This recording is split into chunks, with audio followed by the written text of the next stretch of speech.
Hello everyone, welcome to another video from Fantasy Football Scout. I've got a very special guest today. You might know him from the Fantasy Football Scout boards and chat. It's Andy_social. You've been on the boards for quite a while, Andy, haven't you? People might know your name. Hardly be regarded as special. You had Ragabolly on last time. I thought I was. Yeah, you've got about the trickiest act to follow imaginable. Yeah, yeah. But yeah, how you doing? I'm doing very well. Yeah, yeah. I have actually. I mean, my history from here starts 2013, but I've been on the board for about quite a few years before that. Mm. At one point where I changed all my details, my email and everything, I had to start again. But Were you having like a really bad couple of seasons and you decided to start no, again? no, no, no. No, okay. What did it do to football? It's the lack of technology in Cambodia is Yeah. problem. So how But long have you been active on the actual boards for then? how, how how long's the game been going? I mean, I I mean, first started playing it in the 90s. It was the Daily Telegraph.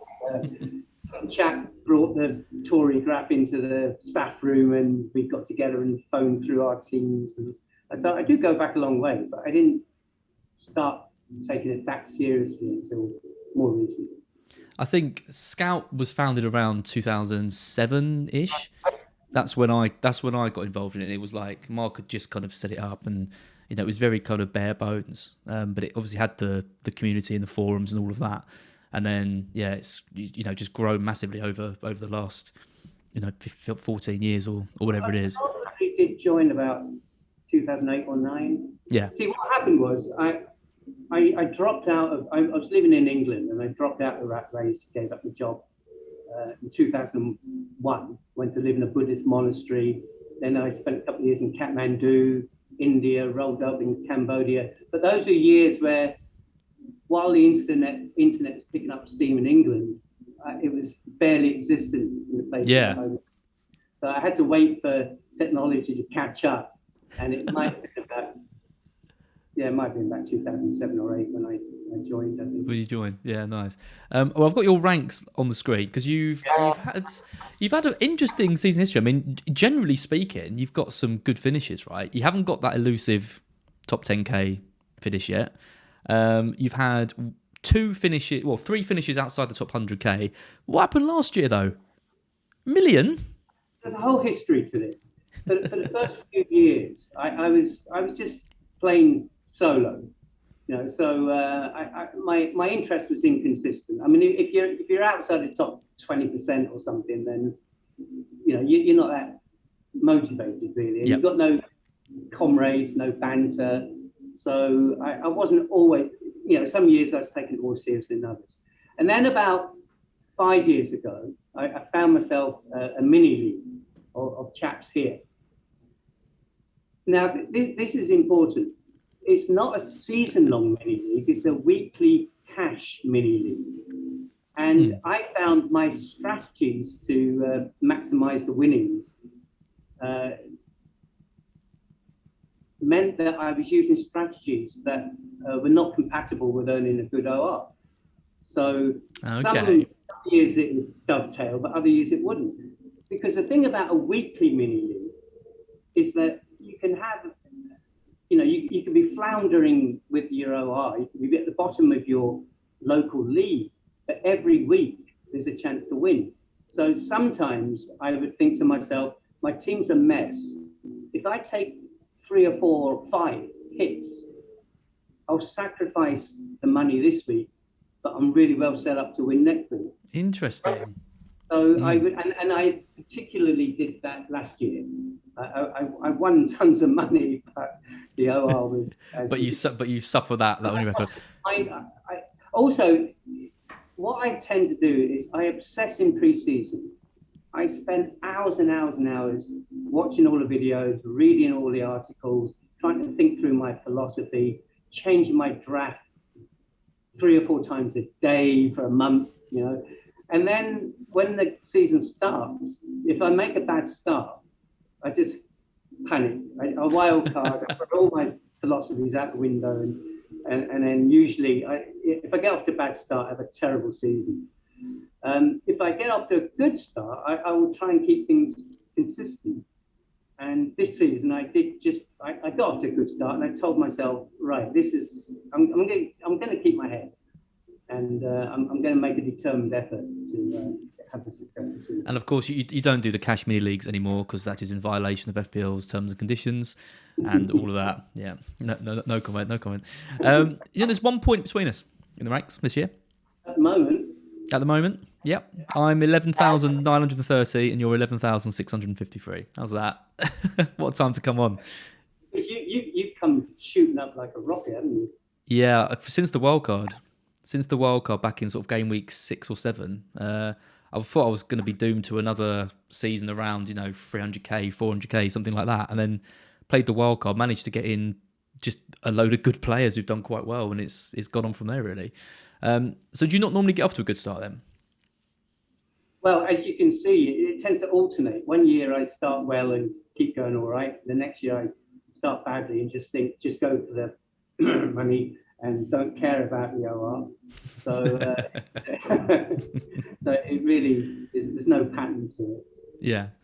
And in terms of Fantasy Football Scout, because I mean, I know a lot of people have kind of shifted over to Twitter and other social media kind of platforms because, in some ways it's easier to like connect with people and you can instant message people and all that kind of stuff, which, makes kind of like building these kind of friendships a bit easier. How do you find the Fantasy Scout forums? Because we've had some questions for you off the back of you coming on here. One of the questions was kind of how do you, because you're very active, right, in the Fantasy Football Scout community. How do you think it's changed? I qualify that. You say active. I qualify that. I don't use it in the way that most people use it. Okay. Just like with Twitter and social media, I don't use it in the way that many people do. So with Twitter, I never get into fights or arguments or anything because I don't use it like that. And when it comes to fantasy football, there's one main person I follow, which is Tom in Who Got the Assist, and he will retweet a number of things. So that's enough for the news that I gather. But I don't join in with banter or anything like that and start arguing, respond to arguments or anything like that. Now, when it comes to Fantasy Football Scout, certainly, I mean, at this time of year, it must be 90 to 95% of posts are all rate my team or choose A or B or all this sort of thing. I never post asking people to choose my players for me, and by the same token, I don't respond to those ones. I don't do the A, B, or like that, which rules out over 90% of the posts. So in that sense, I'm not active at all. What I do is I skim through the pages looking for some conversation, some information, some discussion, and then I'll contribute to the discussions. But a lot of the posters who are good at that have drifted away at this point of the season. So for me, it is quite quiet. There's not much for me to engage with. Yeah, I mean, you've kind of conversation. Yeah, I mean, the reason I wanted to get you on this video was because you do have a reputation of good posts, right? Or getting involved in good discussions on the site. Right. So if you were someone who feedback on that, so I don't know. Well, here you go. See, we're always watching in a weird little way. But yeah, I mean, because I see some great discussions going on over on Scout still, and it makes me really happy that the community still exists over on the boards that is different to Twitter, because it is completely different, and we have this kind of like Twitter bubble that we're all in and stuff. But then you come over to Fantasy Football Scout, and the people who've been posting on the site for years and years and years, still getting involved in great discussions, still talking, and I think it's great. It's like all the different communities that can kind of come out of fantasy football, I think are represented really well over things like Scout. So that's a great side of it. That's why I've been with it for years. And I'm a paid up member, and yet I never use the members' tools or facilities. Really? And like that. I'm just there for the discussion. And I say it's it's a tiny minority of the posts, but the quality is sufficient to keep. I think my biggest memory of the site was years ago when it was a double game week for Sunderland, and Carlos Cuellar got the assist for Sessegnon in like the 96th minute, and he was he was everyone's captain that except mine. I didn't even have him, and I just remember the board. There was pages and pages and pages of people celebrating this this last minute goal, and to me that's always kind of symbolised what the boards are like on Scout, because they're carnage at times. Sometimes pages are just flying and things, and when something like that happens, it's quite memorable. Right, let's look forward then. Not always looking back. Let's have a look at your team going forward. So obviously we're all prepping for the double game week 22. We're losing games left, right, and centre. We're losing players left, right, and centre. Now Son's out. So your team, I think, is in pretty decent shape actually. You've got Lloris in goal, Trent Alonso, Royale, Son you've got to deal with, Jota, Bowen, Foden, Antonio, Dennis, and Watkins. And then Johnson, Cancelo, and Smith Rowe on the bench. It's similar to mine in the sense that you've got 6 players already in place. Are you thinking about the free hit at all, or just going to go in with this? I really don't want to play my free hit. If there are further postponements that just wipes me out altogether, then I suppose I might. But then you run the risk of you play your free hit, further games are called off. Nothing anyway. So I really don't want to. If I can put out 11 players, ideally without taking a hit, it's just so difficult. I mean, I had a plan in mind. It was awkward, and then I woke up. We all did.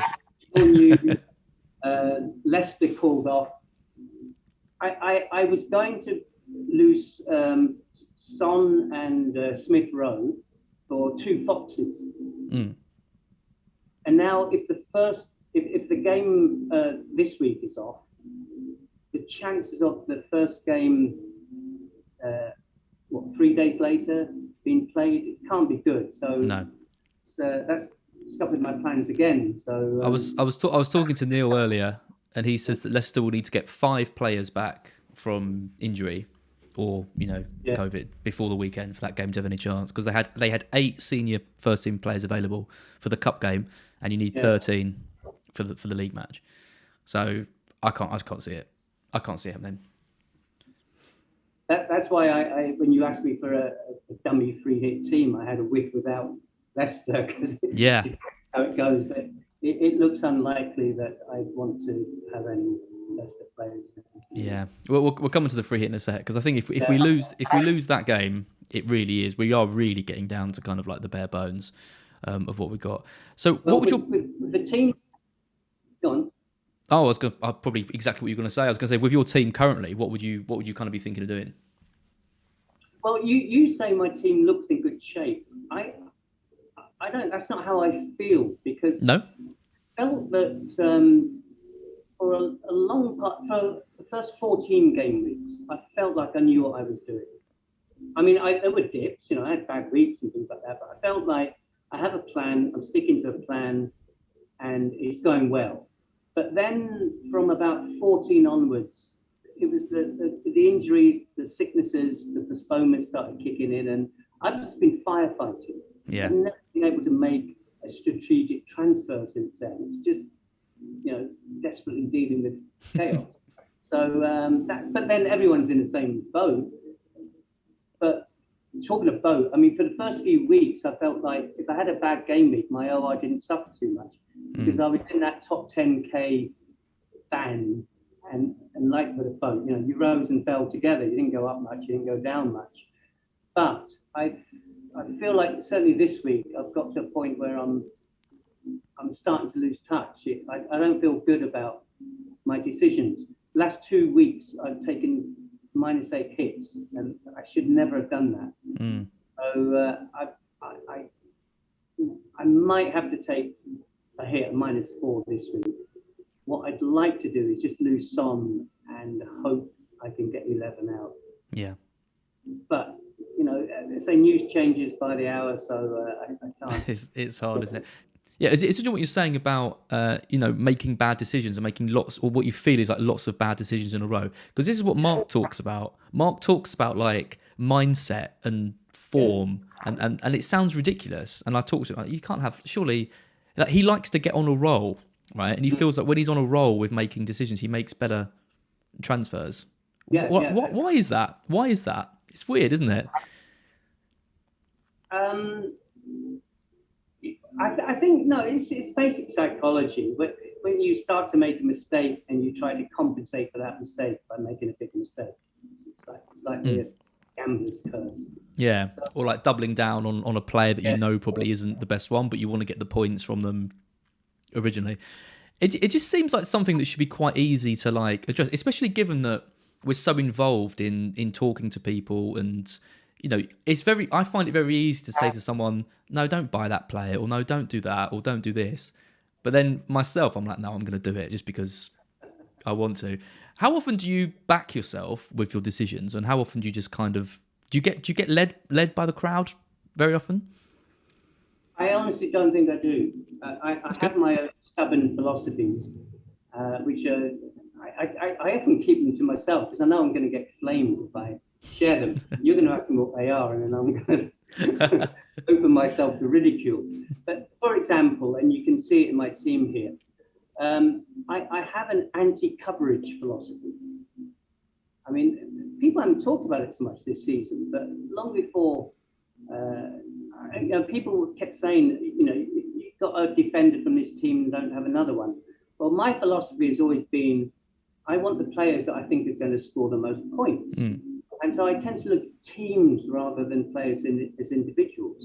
So if I think, what I've got here, I think Conte's come in at Spurs. I think he's going to, they're going to keep enough clean sheets. He likes his wing backs. So I've doubled up on Spurs there. I generally triple up on Liverpool. I generally triple up on Man City. I've been trying to get Laporte in for Alonso for a while now, but I keep them tries throughout. And now they've got the double, so you're not going to do it this week either. Yep. No, it can't be this week. It's probably not. Anyway, so what I'm saying is that I mean, there have been times when, let's say, City, Liverpool, and Chelsea are running away and leaving the rest in the wake. So I'll have 9 players from those 3 teams. So I do like my trebles, or at least my doubles. I don't like my coverage. And that does mean, of course, that let's say you've gone all in on the Chelsea defence and then they start conceding goals week after week after week. It's like, well, do you pull a plug on this or do you keep going?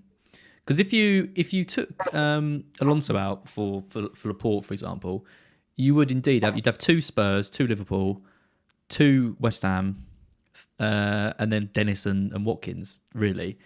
So so it's interesting because when you say coverage, I'm immediately thinking, to me, cover is bringing in like a worse option because you're scared of another player. So you bring in Rashford because you think Ronaldo's going to get a hat trick. Yeah. and people do that. People, Mark, again, to keep bringing him up, he's more of a fan of that approach than a lot of people, because he says, well, if you think Ronaldo's going to get 5 goals, that means you think United are going to score lots, and so you want to get one of their attacking players in. But I hate having a player in my team who I just don't rate. So it's interesting that you look at it another way and think about the teams rather than the individuals, right? I mean, for example, I've got Emerson Royale. I would have preferred to have Reguilon, but I couldn't afford him, and I could afford Emerson. And I thought, well, for the clean sheets, he's worth having. Yeah. Sometimes it just kind of falls into place, doesn't it? You end up with a certain player. It's why I ended up with Martinelli, because I had to save 0.1 somewhere and ended up with him. I'd love to keep saying that it's this brilliant decision, but it just fell into my lap, really, because of how it works. I've been trying to get rid of Smith Rowe for Martinelli. Other things kept coming up. Now I've left it too late. They've got a couple of blanks coming up. I know. I'll have to leave it. Just get rid of ESR. Yeah. Right, let's have a look at your free hit team. Let's go with the Leicester one first. Let's assume, against all hope, that it's gonna go ahead. So it's got De Gea in goal, double up, like you mentioned, Robertson and Trent, and Rudiger, Lowton and Reguilon, McAllister, interesting. We'll talk about him. Jota, and then a double up in midfield: Maddison and Tielemans and Bowen, and then the template free hit strike force of Ronaldo, Kane, and Dennis. So this is very much in keeping with what you've been talking about in this video. Double up on Leicester, and then double up on Liverpool defenders with the good game against Brentford. Yeah, I do think Liverpool and possibly West Ham have got fixtures that are as good as any double game. Do you find that we sometimes put too much stock in a double game week, like this one that we've got literally going on at the moment? I feel so sorry for all the people that bought in, the Calvert-Lewins and the Greys, and even Keane was getting into like some people's team, and because you're coming out of that double game week with a game against Norwich as well, and it just, him missing the penalty too. It's like sometimes FPL just really does kick you, doesn't it, when you're down. But even if it wasn't for the COVID, I would not necessarily pack my free hit team with double game week. Take the 2 games that Brentford had. It might be 2 games that I don't think they're going to get anything out of either game. So I would have thought a West Ham player home to lose is going to do better than Brentford player with 2 fixtures. Don't say that, Andy. I've got Ethan Pinnock in my side. He's gonna be lucky if he gets above 0. I think. I like something. Let's talk about. Well, you got McAllister in there as well as a kind of like a cheap option. I think this team must have money in the bank, right? Oh well, I use my own team to make this. I've got 4.8 million in the bank. That's what I thought. That's what I thought. Yeah. So you're saying if I had nothing in the bank, this wouldn't be possible. Well, no, I'm more saying that it's amazing that you've got 4.8 million in the bank and you've got McAllister in your side, who I assume like you'd bench, but there's no one around the 10 million mark, is there, that seems that good this week, other than your Ronaldo and your Kane. Midfield is a wasteland, isn't it? Yeah. It's broken, and without Maddison and Tielemans, it's even more barren. I know. Well, let's take a look at your non-Leicester free hit team. So De Gea and Sanchez goals, so it's similar. Robertson, Trent, and Rudiger the same, and then you've essentially replaced Maddison with a 4.5 mid, so that you're going an extra defender rather than Maddison, and then you've replaced Tielemans with Mount. Is that right? Yeah, Mount. Yeah. Yeah. I'm not tied to him at all. It was just lack of options. I know. So that's the kind of that's the state I'm at. So you look at this team, you think, okay, De Gea, Robertson, Trent, Reguilon, and then you're playing probably Jota, Mount, Bowen, Gordon, Ronaldo, Kane, and Dennis. So it's McAllister. No, you're not playing Gordon. Gordon, probably McAllister and Loughton. That's it. Yeah. So a 4-3-3. Yeah. It's very similar to the one I put together. So I'll just show mine quick. So I had that's my team. That's my free hit. I had Trent, Reguilon, De Gea. So that's 3. I had Maddison. I had Mount, Bowen, Jota, Kane, Ronaldo, and I probably will go for Dennis. So we're looking at like 9 players the same on our free hits. I've got Alonso in there, and yeah. And yeah, exactly. Alonso instead of Rudiger, so there's not much difference there. And then I've gone for Lamptey because I think Brighton defensively, it's obviously the home game against Chelsea is tough, but I like Lamptey up against Alonso. I think that's a good matchup for him. The thing is, even if you try and put together a differential free hit team, I'm finding that hard. The options are so low, and Son being out as well. To me, that was the big one. It was Son or Kane, and now it has to be Kane, isn't it? Yes. Well, this is the free hit. I'm not saying I'm hoping not to play my free hit. I'm hoping, if nothing else goes wrong, my one transfer will probably be Son to Lucas Moura. Really? I don't feel good about that. So would you captain him as well? You see, that's another issue. I've got a real problem with the captain. Because you've got no Ronaldo as well. No, I don't have Ronaldo. I don't have Kane. I don't have anyone like that. I'm even considering Alonso. It could be Alonso. I don't know. Whatsoever. But this is it, right? This week, Alexander-Arnold is definitely well and back. It could be yeah. him. This is it. This is why I think I feel like you, and I'm trying to avoid using the free hit because we were excited about this double game week a few weeks ago. We thought it was going to be a bigger double for a start, and now we've got some concerns around some of the key players in it. Like I like the look of those Leicester games actually against Spurs and Burnley. We're not sure about that anymore. Now Son's out as well, so I'm just thinking if the captain, I think if you've got one of Kane or Ronaldo, you hand the armband to them and you don't worry about it. In your position, it's I guess a little bit more tricky because you are having to think about captaining someone like Alonso or Trent or Mora. Not tempted. So you got Watkins. Are you confident with him going forward? Obviously, just signed Coutinho. Pretty good, right? Anyone against that Man United defence, I'm quite positive about that. But certainly Coutinho and who else are they looking to sign? They're looking to sign Dean. Yeah. That's good news for Watkins, I think. So that makes me more determined to hang on to him for the long term. Because he's probably your. I would say him and Royale are probably your kind of big differential players going forward. The rest is pretty template, unless you bring in Mora. Well, I might, due to the lack of alternatives. Yeah. I still fancy. I mean, even without Son, I still fancy Spurs to do pretty well in those two games. So, There's no options. Yeah, I know. It's a funny game. I can't really remember a double game week quite like this. Not quite as devastating. Not as devastating. That is definitely a word. If the Leicester game looks like it's going ahead, I'm bringing in Maddison and Tielemans. So, oh, really? You do that? What for Son and Smith Rowe? Yeah. No, I like that move.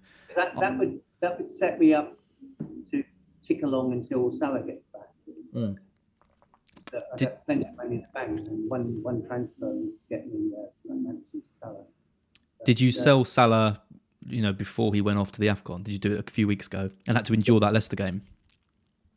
Yeah. And it was all right. I mean, he got one goal, didn't he? He didn't against Leicester. He got one goal against Chelsea the week after, which was okay. Oh, he got 0 against Leicester. Yeah, he did. Another classic moment, I think, with Salah blanking that game. Because again, you had the complete divide of camps: those who didn't have him, and those that had captained him and saved him for that match. And the scout forums were crazy on that day. I did as well. I did have captain. That's when I got rid of him. I had pre-planned to lose him after that game, and he did catch me out with the vaccine. Okay, so my final question for you is: obviously, it's carnage at the moment. As you said the word devastated, which is what has happened to the fixture list on a regular basis. What advice would you give people sort of going forward, in terms of, because planning's difficult, right? It's really hard to do what we normally do, check out the, okay, you said you're not particularly into that, but checking the stats, looking at the fixtures, all this kind of research that we all tend to do. We're not able to do that. What would you say to people who are struggling maybe a little bit to kind of get into the groove this season? I would urge people to be patient and just sweat it out. I mean, we don't know if in, let's say, after the international break, there won't be any more disruption, postponements, sickness, and it'll be a smooth ride to the end of the season. Or maybe there'll be disruption right until the final game. We just don't know. But I would just try and keep a cool head. It's but you started by asking me about my disastrous year last season.